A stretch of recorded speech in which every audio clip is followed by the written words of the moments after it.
Okay, yesterday we started discussing mikveh, the criteria of a mikveh. We learned that it has to be 40 saw, which I think we said 24 cubic feet of water, rainwater.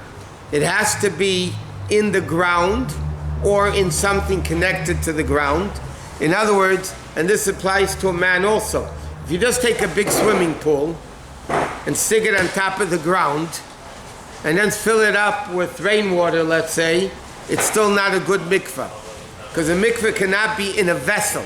It has to be in the ground. Or, halachically, if it's connected to the ground, then it's considered in the ground. So like if you have a mikveh on the second floor, or on the roof, it's still connected to the ground because it's not a keli, it's not loose.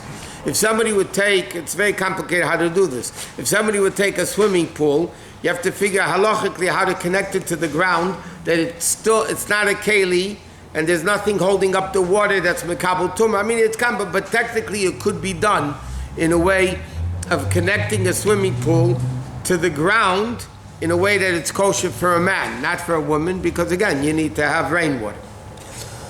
Okay, so we discussed yesterday that also the water has to be natural rainwater, not received through vessels along the way, not through any kalim along the way, or any pipes that come right angle, or something like that. The mikveh cannot be leaking, that we didn't discuss yesterday. If you have a leak in the mikveh that's a noticeable leak, the mikveh is not kosher. It can't be, okay, that's the concept of zeichlin. Okay, let's discuss where we left off yesterday, and that is, so how do we build a mikveh today that you don't tavel in the rainwater? But we learned that by halachically connecting city water to the rainwater, the city water becomes rainwater. Now, how do you connect the two? So there has to be a certain size hole between, let's say they're side by side. So you have the city water on one side. Next to it is a cemented pit that nothing's leaking out of it, of rainwater. And then you have a hole, okay, between the two, and the water goes from one to the next. Now even for a second, if the water connects with the rainwater, the city water becomes considered megishamim, it's considered rainwater. The Rebbe Rashab improvised a thing which is called bird al gabi bird.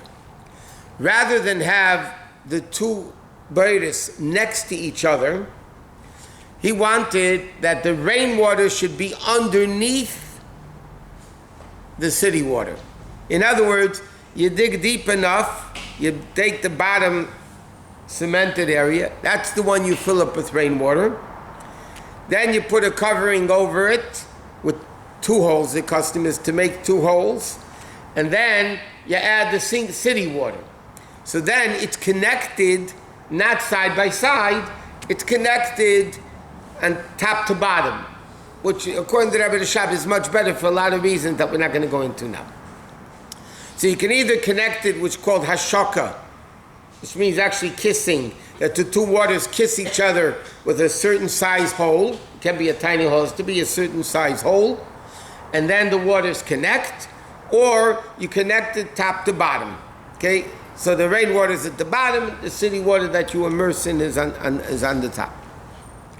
Another way of connecting, making the city water rainwater, is called in halacha zriya. Zriya means planting, okay? Which means like this: if the rainwater, and I'll explain how it's done in a second. The rainwater goes in, the city water coming down, when you fill it up, goes through the rainwater. There's a pit at the side with rainwater. The water, the mikveh water that you're immersing in, the city water, comes through and it goes through, touches the rainwater, and then the city water that touched the rainwater goes into the mikveh of city water that you tavel in. That is, in fact, many times it's even better than the hashaka, because the water actually touched the rainwater, all of it, and then it's going into the pit that you tevel in. So now the issue is like this. So what happens if you have a mikveh where you have a filter? Okay, you have a filter cleaning the water. If not, it becomes stagnated, dirty, whatever. So now, the second the city water goes out into the filter is a vessel. So when it goes through the filter, becomes filtered, and comes back into the mikveh, it's not rainwater anymore. It was rainwater before it left to be filtered because it was touching the rainwater. So now it's going out, and it's not going to be touching the rainwater until it comes back in. So there's a few things they do to make the city water even better. And that is what's called Hamshacha Gimel Tvachim Al Gabi Karka. If the water, sink water, city water, flows 3 tvachim, which in this case would be, let's say, 12 inches, okay, 12 inches on earth, and it just flows, according to many opinions, that could be counted now as rainwater. Could be counted, according to many opinions, as rainwater. It's not only done that way, but what happens, let me explain to you like the mikveh and pico, the way it works, okay? The mikveh and pico was made, but generally speaking, it says in halacha, you should build a mikveh with the most stringent opinions completely.